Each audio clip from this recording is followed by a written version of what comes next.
আজকে একটা ভিডিও বানাচ্ছি। হ্যাঁ, সব যারা আর কি সব ছেলে মানে আমাদের বয়সী, আমার থেকে ছোট, আমার থেকে বড় দাদাগুলা যে আছে বা ভাইগুলা যে আছে, ওদেরকে একটা কথাই বলছি, বা আমার সমান বয়সী, যে ভাই দেখ, বলছি কি, তোদের যে গাড়িটা যে আছে না, বাইকটা খুব আস্তে চালা। কেন বলতো? আজকে আমি আমার চোখের সামনে আমার লাইফে ফার্স্ট, ঠিক আছে, মানে এমন একটা অ্যাক্সিডেন্ট দেখলাম না, ওইটা দেখে আমি আধা ঘন্টা কি এর বেশি, মানে আমি একদম স্তম্ভ হয়ে গেছি। মানে মানে আমার চোখের সামনে অ্যাক্সিডেন্ট হলো, তো যে বাইকটা যেমন করে একটা গাড়িতে মানে মাইরে দিল, মানে আমার মাথা খারাপ হয়ে গেছে। মানে স্বাভাবিক যে কোনো ছেলে, মানে আমারও তো বাইক আছে, যে আমারও বাইক আছে ভাই, আমি জোরে চালাই না তো। মানে জোরে চালাই কি লাভ বলতো? আমাকে অনেকে বলে যে ভাই তুই জোরে চালাইস না কেন? আমার তারা নয়, পরিষ্কার কথা। ওইটাই তোমাদেরকে বলছি, বাইকটা প্লিজ তোমরা খুব আস্তে চালাও। কারণ সরস্বতী পূজা যে কোনো লোকেশনে সবাই ভাবে বাইক নিলে কি রাস্তার রাজা হয়ে যায়। অ্যাকচুয়ালি না।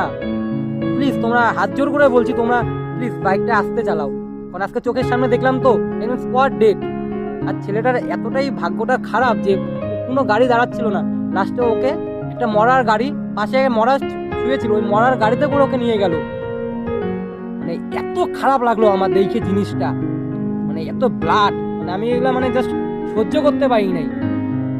মানে আমার চোখের সামনে নিমিষের মধ্যে এত জোরে এসে একটা মারুতি গাড়ি থেকে মেরে দিল না, আমার মাথা খারাপ হয়ে গেল। দেখে আমি ঠিক ওই রাস্তা দিয়ে আমি আর আসতেই পারলাম না। লাস্টে আমি রোড দিয়ে ঘুরে আসলাম। কি বলবো, এত ভয়ানক আজকে একটা অ্যাক্সিডেন্ট হলো চোখের সামনে। মারুতিটাকে যে মারলো না, ওভারটেক করে এসে সামনের থেকে, অ্যাক্সিডেন্টটা হয়েছে আর কি মানে দমনি মোড়ে, মানে ওই উপর চালসার উপরে। একদম ভয়ানক অ্যাক্সিডেন্ট। আশা করি সবাই খুব ভালো করে গাড়িটা চালাও, আর হেলমেট তো অবশ্যই পরবে। কারণ এটা আমার বাড়ির সামনে, তাই আমি এখনো হেলমেট পরি নাই। জাস্ট আমি কিন্তু হেলমেট ছাড়া গাড়ি চালাই না কোথাও ঘুরতে গেলে।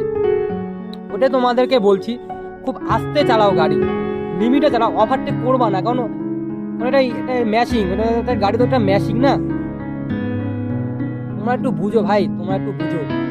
কারণ আজকে যে মারা যে মনে হয় তো মারাই যাবে। আশা করি ঠাকুরের কাছে আসা যাতে প্রার্থনা করছি যাতে ওনার কিছু না হয়। ভাইটার বয়স কত বলো তো? 15, 16, 17, এর বেশি একটারও কারো না। প্লিজ তোমরা একটু কেয়ারফুলি ভাবে গাড়িটা চালাও প্লিজ।